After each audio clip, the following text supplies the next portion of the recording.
Nigeria, Africa is not a poor, Nigeria is not a poor country. Africa is not a poor continent. It's a very rich continent. Nigeria is a very rich country. Fortunately, has become capital of poverty. It's a big irony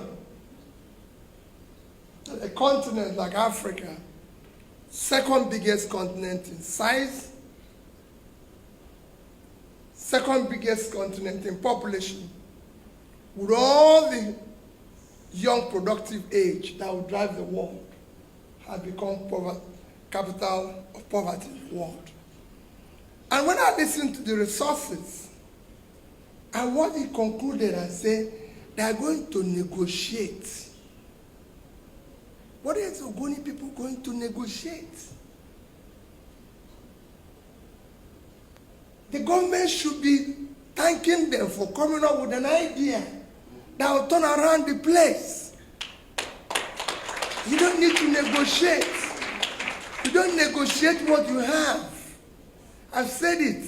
It's not just Ogoni, the entire Niger Delta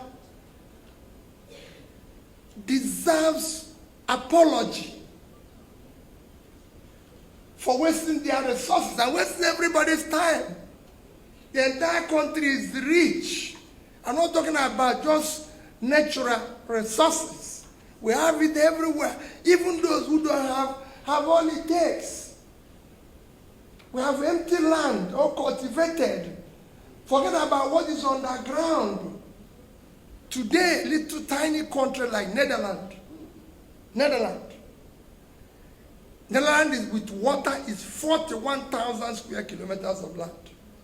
Without water, it's 33,000. Every year, they export agricultural products or related of 120 billion euros, about $130-something billion, more than 3 times what we earn from oil. They are just 33,000. We have our biggest state today, Niger State, with fertile land, with everything, is 76.3 thousand. It's 2.5 times the size of Netherlands. I'm not talking about what is under. The land is there. It can make all the change. So we have everything. God gave it us for free.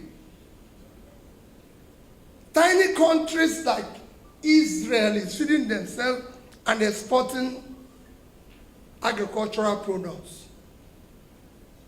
Israel is just 22,000 square kilometers. Sambisa forest area that is giving us problems, 60,000. That's 3 times the size of Israel. We're wasting everybody's time here. And we must dismantle it and make it work for our children. We can't go on this way where we are being, our resources, our country is being mismanaged by incompetence. People who lack capacity and compassion. All of us, this is not just pointing a finger to anybody. All of us need to recheck what we're doing.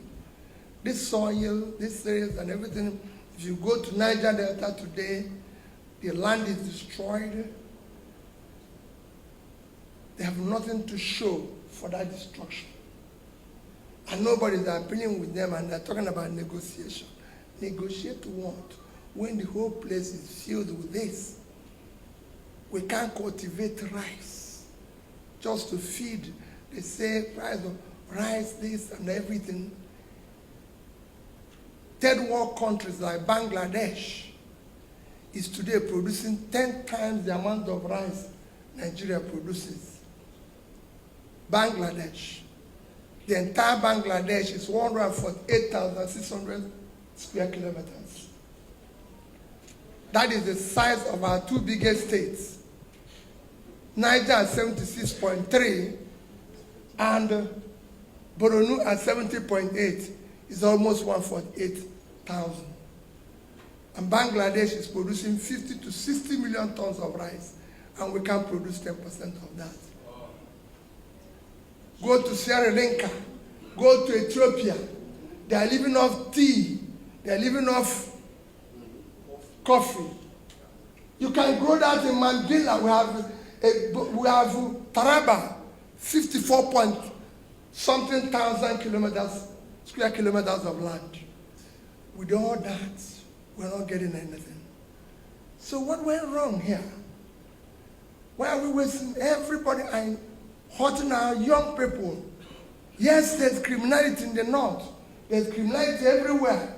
But my dear, it is mass poverty. The more you put people out of poverty, the more you reduce criminality. It's natural way of fighting it. And what we have it here, it is there. God gave it for free. We have talented young people who have the drive. But people like me, in elite conspiracy, have refused the country to move. They're not talking about religion. They're talking about tribe, talking about nonsense. Is there any tribe that buys bread cheaper in this country? Is there any religion that buys food cheaper? So why is all this? It is time to dismantle this criminality and get the country to work for everybody. And that's what we're saying every day. Let those who have oil, we will help them restructure it. Like he said, tax them appropriately. Let people keep what they have. We organize the country. Even if we're not going to do it tomorrow, let's plan it for tomorrow. In order to get the place to work and be productive. Like he mentioned, Singapore didn't have anything. They offer service. And today, they have all it takes. They don't even have land. They don't even have land. To expand their port now, they're trying to expand their port because there's no way they can expand the port. You know what Singapore is doing now? They are borrowing huge money to do their new port under the sea. Because that's where they can find space. Meanwhile, we're still here talking about election. We are voted for, we are not voted for. Carrying talks, breaking people's head, paying price, doing this, wasting everybody's time. Our children can't live with this. It's totally unacceptable. And the young ones, you should be thanking people like back home. Your Majesty, I know you desire negotiation.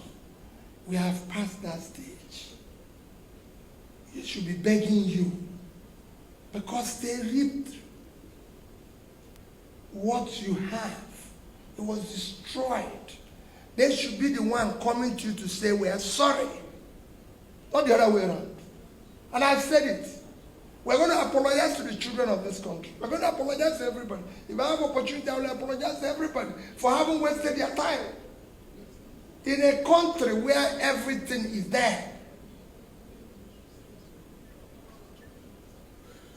I had an opportunity as I conclude.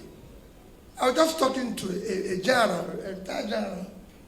I came from his house to here. I said, sir, I read a book, Growing Apart, by Professor Louis of John Hopkins. It's a book about Indonesia and Nigeria. How two countries, where Nigeria have more resources, grew this way. And that took me to go to Indonesia early this year, met from the ministers to the president to discuss that. They won't come and listen to you. You're talking about taking it to government. They won't read it. That's why they're not here. Every other place, they would have been here. James Robinson wrote Why Nations Fail. James Robinson was given Nobel Peace Prize for economics last year. James Robinson said so many countries know what to do to be prosperous and refuse to do it. Example of such nation is Nigeria. He said it openly, but nobody listens. Nobody learns because it's a country of the unlearned. It's a country where those who are incapable of learning have become teachers and destroying the country. We must take back this country and rebuild it for our children. Bako, thank you for your book. We will continue to celebrate you. Thank you both for listening, for coming to be part of this launch. But know that you must be part of this vanguard. It is not about who is president. I'm not desperate to be president. I'm desperate to see Nigeria work for our children. God bless you.